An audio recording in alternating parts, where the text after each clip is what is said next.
found out something troubling from the court reports. Out of all the demons that came through, only one had escaped.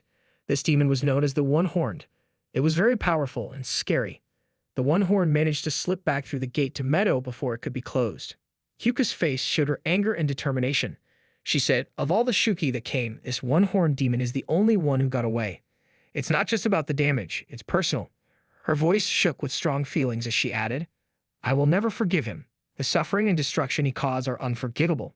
Hyuka told Yuki about her promise to avenge those she had paid her last respects to if they ever had to face the One-Horn again.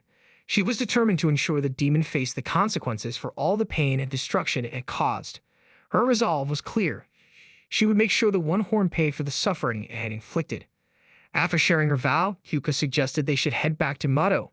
However, Yuki had another idea. He proposed that they take a break and visit a restaurant known for its famous parfait. He thought it would be nice to relax a bit before returning to their duties. Hyuka considered the suggestion and agreed. They made their way to the restaurant, looking forward to trying the well-known dessert. Despite her intention to enjoy the outing, Hyuka couldn't completely set aside her worries about Mado.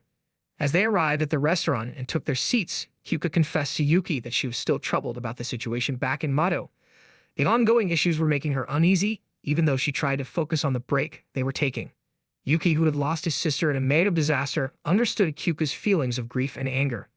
He knew that taking a break was crucial for her. Otherwise, she might break down before she had a chance to seek her revenge. They were served a delicious parfait at the restaurant, which they both enjoyed. The treat was a welcome distraction, and for a short while, Hyuka was able to relax and take her mind off her worries. However, their break was interrupted when Hyuka's alarm sounded. The trumpet's single blast indicated that while their lives were not in immediate danger, there was an emergency that needed their attention. The alarm's tone was enough to signal that something urgent was happening. Realizing the seriousness of the situation, Yuki quickly transformed. He knew they needed to return to Meadow as soon as possible. Hyuka and Yuki wasted no time, leaving the restaurant and heading back to Meadow to deal with the emergency. When Yuki and Hyuka arrived back at the dorm, Yuki received his usual reward for his efforts. Himari and the others quickly briefed Hyuka on the situation. They explained that a new crisis had arisen. A large crater had appeared 21 kilometers north of their location, and it was teeming with Shuki. Ni, who was using clairvoyance to monitor the situation, provided further details. She reported that the area around the crater appeared to be a Shuki nest. Hyuka saw the situation as an important task for the 7th unit. Taking on this challenge was a chance to reduce the Shuki numbers significantly. She knew that if they achieved success, it would bring her closer to becoming the leader of the unit. To seek her vengeance, she needed to gain more power, and this mission could be a crucial step in that direction. Yuki, on the other hand, was eager to help. He saw this as an opportunity to earn more rewards and further prove his value. His motivation was clear. He wanted to support Hyuka and gain more recognition for his efforts. Meanwhile, in the northern region, a lady was seen sitting on the shoulders of the One-Horned demon. She observed that Yuki had arrived in Mado and decided it was the right moment to see him. The Anti-Demon Corps 7th unit headed directly to the crater where Yuki had already transformed into his formidable form. As they arrived, the unit head suggests they should immediately wipe out the nest to prevent any further threats. However, Hyuka interjects, advising against a hasty assault. She proposes a strategic approach that leverages the 7th unit's coordinated efforts to ensure a decisive victory. Hyuka outlines her plan meticulously. They will start by unleashing a powerful attack from Shushu, a member known for her devastating offensive capabilities. The goal is to inflict substantial damage on the Shuki, the demonic creatures inhabiting the nest. Following Shushu's initial assault, Himari will target the weakened Shuki, dealing precise and effective blows to further cripple them. This sequence of attacks will force the Shuki into a defensive mechanism, compelling them to combine into a larger singular entity. Hyuka explains that this combined form, while more formidable in size and strength, also makes the Shuki's behavior more predictable. Their combined state would concentrate their power, but it also centralizes their vulnerabilities. By forcing the Shuki to merge, the unit avoids the arduous task of battling numerous smaller demons individually. Confident in their plan, the 7th unit proceeds with their coordinated assault. Shushu steps forward, her energy crackling as she prepares to unleash her attack. With a fierce battle cry, she releases a torrent of destructive energy that rips through the Shuki ranks, causing chaos and significant damage. The demonic creatures screech and writhe in pain, their forms visibly weakened by the onslaught. Seizing the moment, Himari moves in with agile precision. Her strikes are swift and lethal, cutting down the damaged Shuki with ease. As anticipated, the remaining demons begin to converge, their bodies melding together in a desperate attempt to bolster their defenses. The ground trembles as the newly formed giant Shuki roars, its eyes blazing with malice. But just as the seventh unit was about to celebrate their victory, a powerful shockwave rippled through the crater. From the shadows emerged two imposing figures, the One-Horned and a sinister lady who commanded an aura of malevolence. Without warning, the One-Horned lunged at Shushu, delivering a devastating punch that sent her crashing into the rocky walls of the crater. Kyuka's heart sank as she recognized the One-Horned. Memories of her hometown flooded back, the nightmare scene of destruction where everyone she loved had been mercilessly slaughtered by the same monstrous figure standing before her. Determination and rage ignited within her as she vowed not to let history repeat itself. Himari quickly assessed the situation and focused her firepower on the lady, hoping to neutralize the threat she posed. With a fierce battle cry, Himari unleashed a barrage of energy blasts, but the lady countered with a ferocious blast directly from her mouth. The attack was so powerful that even with her shield up, Himari was blasted away, her body skidding across the ground as she struggled to regain her footing. Kyuka knew they had to act fast. She swiftly mounted her transformed ally Yuki, who had taken on the form of a mighty beast. Charging at the lady who was controlling the One-Horned, Kyuka engaged her in a fierce clash. Swords and spells collided in a dazzling display of power and skill. The lady's eyes widened in surprise at Kyuka's strength and ferocity. Kyuka pointed her sword at the One-Horned, to which she claimed that she is going to take her revenge. Yuki also realized that this is the One-Horned that destroyed Kyuka's hometown. However, Kyuka asked the lady who she is to be able to ride a Shuki. The lady then called herself as someone who fought against the anti-demon corps. She was even controlling 3 peaches. Kyuka was surprised when she saw this because 1 should be the limit. The lady then asked Kyuka if she has seen her brother, that being the most handsome in the world is his main trait.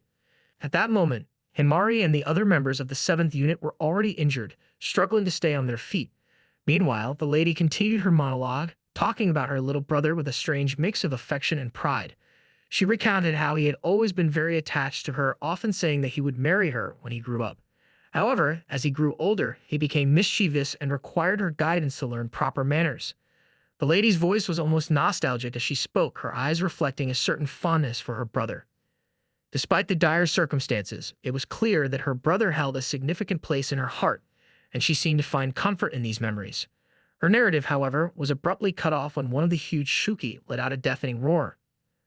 The lady's calm demeanor shattered as her rage erupted, her hair suddenly stretching and wrapping around the Shuki. In a grotesque display of power, the Shuki was crushed into a ball of meat paste, which she then offered to the One-Horned. Kyuka's eyes widened as she realized that this woman was the leader of the Shuki. The lady, sensing Kyuka's recognition, smirked and remarked that Kyuka was only half right and knew nothing about Mayo. Without another word, they clashed fiercely, their weapons and powers colliding with explosive force. The lady sent a powerful blast towards Kyuka, who quickly separated herself from the transformed Yuki, narrowly avoiding the attack. Seizing the opportunity, the lady used her hair to ensnare Yuki, her eyes narrowing in realization as she discovered that the transformed Yuki was not a Shuki. In that brief moment of distraction, Kyuka saw her chance. With a swift and precise move, she landed a critical attack on the lady, to which the One-Horned had no choice but to escape with its controller, the lady. Kyuka wanted to chase after the One-Horned, but later realized that she had almost lost herself in the rage to which her subordinates' lives were endangered. If it were not for Yuki helping out, she would have regretted it. They headed back to the dorm. Ni informed them that Himari and Shushu might make a full recovery as soon as the next day. Yuki then got his reward, which is quite shocking to Kyuka, who then told him that they will be having a meeting later. Yuki was thanked by Kyuka for his assistance in rescuing Himari and Shushu from certain death. During this time, Yuki continued to talk about the woman who rode the One-Horned. It appears that she is his sister, and she had vanished in a fatal calamity. This was the reason why he suddenly became slow. However, he is not certain because it was simply a feeling, but at the same time, the lady was also disturbed after seeing him as. He is now uncertain about this. Included in this is the fact that the lady mentioned that she was seeking for her brother, which made it appear more plausible that she is his sister. After that, Hyuga discussed the fact that the lady is incredibly powerful and that she continued to consume a large number of Mato peaches, which enabled her to have a level of strength that surpassed that of a human being. Considering that there is only room for one Mato peach, the lady is the first humanoid Shuki to make an appearance, hence this is significant. There is no doubt in Hyuga's mind that they will cross paths once more. The Shuki, who had been predictable up until this point, have started to alter, and there has even been the appearance of a humanoid Shuki. The disclosure of this information will cause vibrations to be felt throughout Japan. Yuki continued to reflect about the woman who appeared to be his sister, and he pondered the question of what he ought to do in the event that his sister is still alive. During these thoughts, he became distracted and forgot that the pot he was burning was getting too hot. However, because Ni intervened at the right moment, he was able to immediately snap out of his trance. After that, Ni congratulated him by patting his head and praising him for the fact that he had saved Shushu and taken a lot of action against the adversaries. He asked Ni to help him with the cooking, but he told her that he would handle it instead. He expressed his appreciation for her assistance and asserted that she is an excellent supervisor for him. Yuki made the decision to dedicate his attention to his work at the moment, and he made the decision to postpone the discussion regarding his sister until the next time he saw the lady. She was convinced that it was Yuki, whom she had seen earlier in the war, and she intended to investigate what had occurred in great detail. However, she is quite delighted to see him again, and she even considered the possibility that they might just live in Meadow if they needed to. The One Horn and its controller, the lady, were spotted. It turned out that Kyuka's forecast was accurate. In order to deal with the ever-changing Shuki, new orders were given to the anti-demon course. While Yuki was taking a bath, he was thinking about the One-Horned, and he had the feeling that he needed to become far more powerful the next time. The bath was where Shushu was waiting to meet him. She expressed her appreciation to him for having her back in the most recent conflict. It was then that she made the offer to wash his back for him, and she requested that he turn around because she was naked. Right away, Yuki turned his back on her, and she started washing his back despite his actions. Nevertheless, he made the decision to turn around and gaze at her with a caution because he was curious about her. As soon as he saw that she was, in fact, naked, he was completely taken aback. As a result, he hurriedly exited the Lul, only to see Himari disrobing. Himari instantly pursued him out of wrath, using her ability to transform her forearm into a chainsaw in order to carry out her pursuit. Despite the fact that Yuki hurried away out of panic, he claimed that he had left a sign at the entry. However, Himari pointed out that he ought to have stated the gender there. There was a sudden appearance of two women who emerged from the area. They presented themselves as Tenka Izumo, the chief of the 6th unit, and Yakushivo Izuma, the sub-chief. When they were approached, they introduced themselves. Subsequently, Tenka got closer to Yuki and inquired as to whether or not he is the reported slave Khan. Yuki, who was blushing at the time, asked Hyuka to meet with the 6th unit, which consisted of each leader sitting across from the other, and their members sitting behind them. Hyuka eventually met with the 6th unit. After that, Hyuka inquired about the circumstances that led Tenka to arrive at their dormitory. Tenka proceeded to explain that the government notice and the fierce humanoid Shuki were the factors that brought her to this location. Due to the fact that every unit possesses its own personality, each one functions in a different manner. Yakushiho, on the other hand, was not convinced that the humanoid Shuki is powerful. She believed that Himari, who was the subhead of the 7th unit, had gone out as a result of the attack, which she considered to be a terrible thing. Both of them come from the Azuma family. Thus it makes sense. Tenka continued by adding that the humanoid Shuki is highly powerful, citing the fact that the 3rd unit had to fight it and was beaten up to the point where they were temporarily unable to function. She even requested Himari to return home. The one that Kyuka was confronted with, on the other hand, is not the same as the one that the 3rd unit encountered. Consequently, this indicates that there are numerous humanoid Shuki, and Tenka proposed that they collaborate in order to deal with the situation properly. Kyuka, on the other hand, did not readily agree with the proposal. She suggested that the units take part in Meadow exhibition games, and Tenka agreed with her. In order to make preparations, Kyuka will submit a request to the higher-ups, and the process should take a few days. Tenka was quoted as saying that she will bring the remaining participants by that stage. After some time had passed, Himari was observed as she asserted that Yuki is now her employee.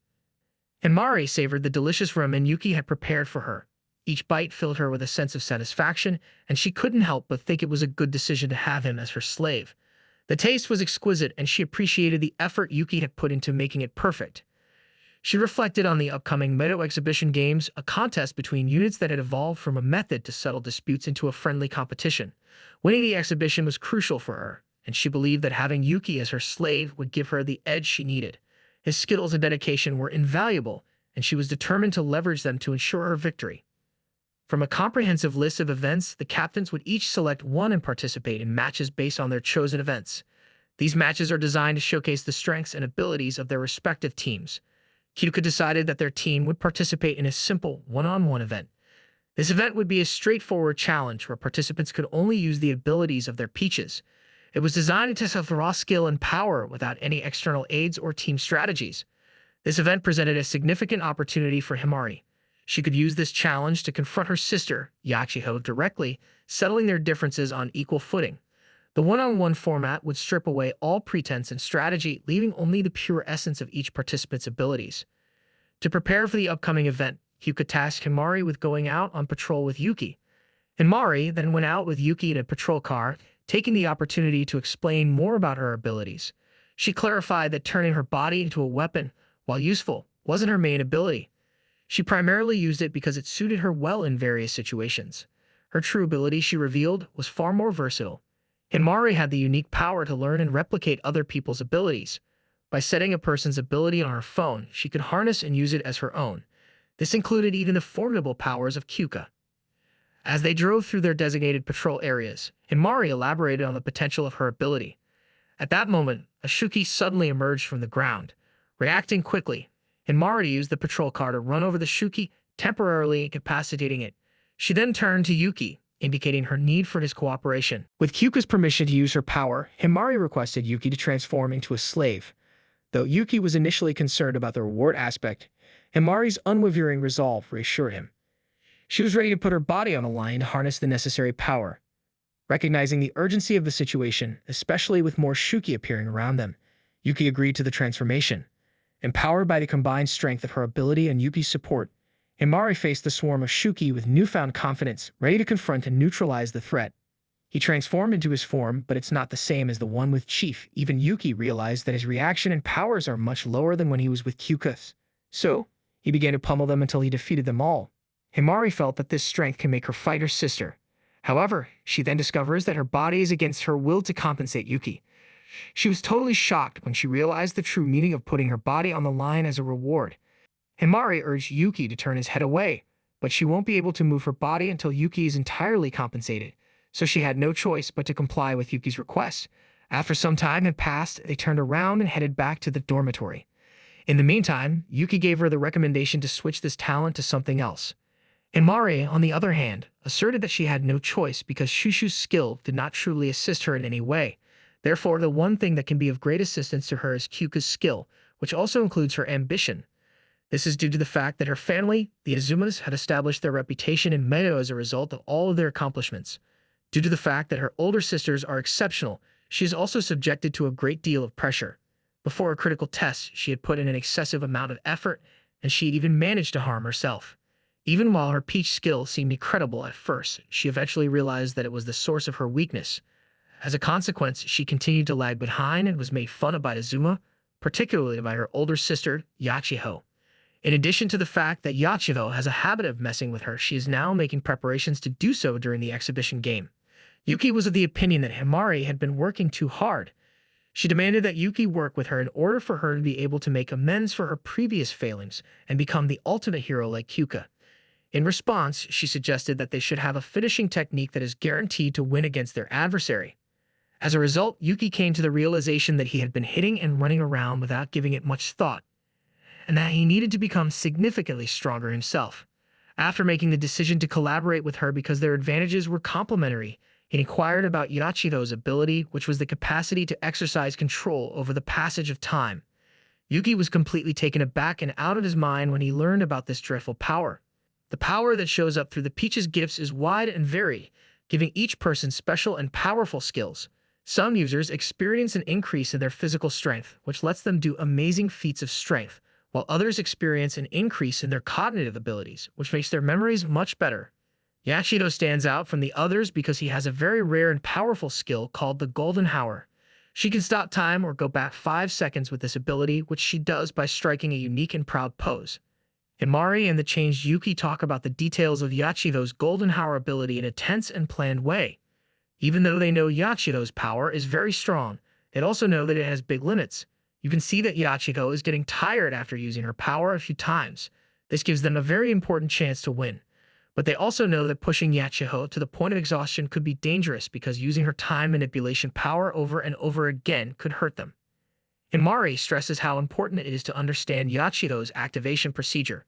She says that Yachido starts her Golden Hour by doing a strange and traditional pose. This seems to be a way for her to boost her own energy. This makes Yuki come up with a clear plan. They need to launch a planned and powerful attack that stops Yachiho from doing her time-stopping pose. Yuki carefully observed Himari's instructions, eager to refine his abilities and maximize his potential in combat. She demonstrated a set of movements that she believed would be the fastest and most efficient way to execute a powerful attack.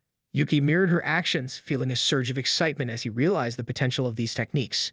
Himari's confidence in the method reassured him that, with enough practice, this attack could become nearly unavoidable. He then envisioned gathering power at a particular spot that Himari had directed. Focusing intently, Yuki concentrated on his leg, feeling the energy pooling there. Suddenly, his leg became explosive with power, and he launched himself forward with incredible speed. He attacked two incoming Shuki, testing his newfound strength. However, he noticed that his punch had weakened because his legs were worn out from the concentrated power. Despite the setback, Himari encouraged him to continue refining the technique. She assured him that with perseverance, they could perfect the attack. Encouraged by her support, Yuki resolved to keep pushing his limits, determined to make the attack as powerful and effective as possible. Himari began training Yuki's movements, focusing on refining his speed and precision.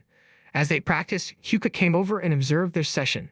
She was impressed by how effectively Himari was using her abilities to enhance Yuki's training. Himari mentioned that they were in the process of developing a finishing move, which piqued Hyuka's interest. Hyuka advised them not to have Yuki train alone, but to work together to maximize their effectiveness.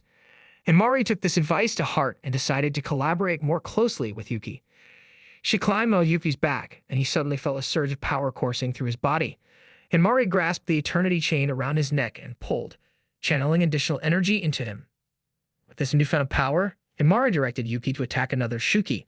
Yuki charged forward with devastating force, his movements now sharper and more powerful than ever before. The combined effort allowed him to execute a finishing move. They decided to practice more with the Shuki around, pushing Yuki's limits further. The intense training left him more fatigued than usual, but Himari rewarded his efforts even more generously than before. Her encouragement and the sense of progress invigorated Yuki, and he eagerly suggested they continue the training once their chores were done. He was determined to master the technique and put it to good use. A few days later, just as the training was intensifying, Tenka and other members of the 6th unit of the Anti-Demon Corps suddenly appeared out of thin air. They were gearing up for the Medo Exhibition Games, an event that was about to begin shortly. The presence of the elite unit added a sense of urgency and excitement to the atmosphere, signaling that the real challenges were about to commence. Shushu and Himari were taking a relaxing bath together, the warm water soothing their muscles after a rigorous day of training. Their thoughts naturally drifted towards the upcoming Medo Exhibition Games, a highly anticipated event that would test their skills and resolve. Himari, her expression determined, planned to use a power that their opponents would not know how to counter. She'd also had other powers up her sleeve, adding an air of mystery and confidence to her strategy. The weight of the situation was heavy on her mind.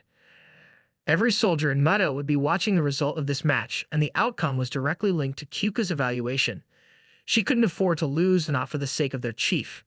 Shushu wondered which other members of the 6th unit would come over for the games. Suddenly, Saharu Wakasa, a renowned member of the 6th unit, appeared, startling both Himari and Shushu. Wakasa had arrived early since the preparations for the exhibition would take some time, and she had come to relax. Himari was visibly surprised to see Wakasa, as it was rare for her to come out for such events. Jinabaizen, who was a member of the 10th unit, will serve as the referee. It was later determined that the two units would meet in the arena with 3 members from each unit. Those who have given their signature are able to enter the barrier, and any damage that they sustain while inside the barrier during conflicts between them is totally healed. Gina's ability allows her to deploy a barrier by using the lines that she draws on the ground as its boundary. As a result of her talent, she is constantly in demand, regardless of whether it is for actual matches or for training, which indicates that the participants may confidently rely on her abilities. It would not be possible for this barrier to be breached even if 1,000 Shuki arrived. Meanwhile, Ni, who had chosen not to participate in the combat, opted to enthusiastically support her teammates instead, crafting her own vibrant banners adorned with motivational slogans and colorful graphics, which she waved energetically to energize the crowd and bolster her team's morale.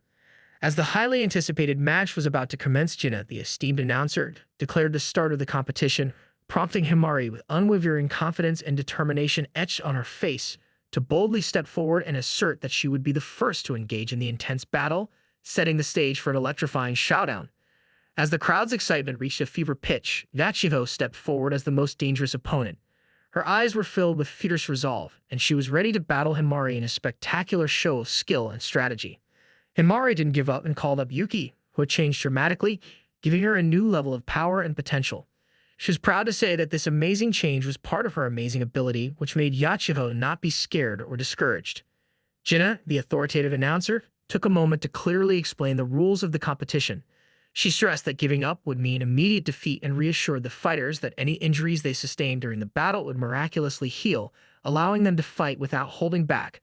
Himari is then subjected to a taunt from Yachiho, who tells her that once she wins, she will be required to return to the Azuma residence, where she will be forced to reside in her chamber and undergo a rigorous reformation. Himari responded by stating that she will emerge victorious. Yachido was about to warn Himari that she will die instantly when she was unexpectedly struck by Himari and Yuki's combo punch. Jinna started the match, and during that time, Yachido was about to warn Himari. In spite of the fact that she was assaulted, she was still able to make use of her capacity to turn back the clock. She asserted that she would never again be reckless, and that she would demonstrate to Himari that it is inevitable for the younger sisters to fall short of their older sisters by utilizing her prime time. After then, the two combatants confronted each other with a charge.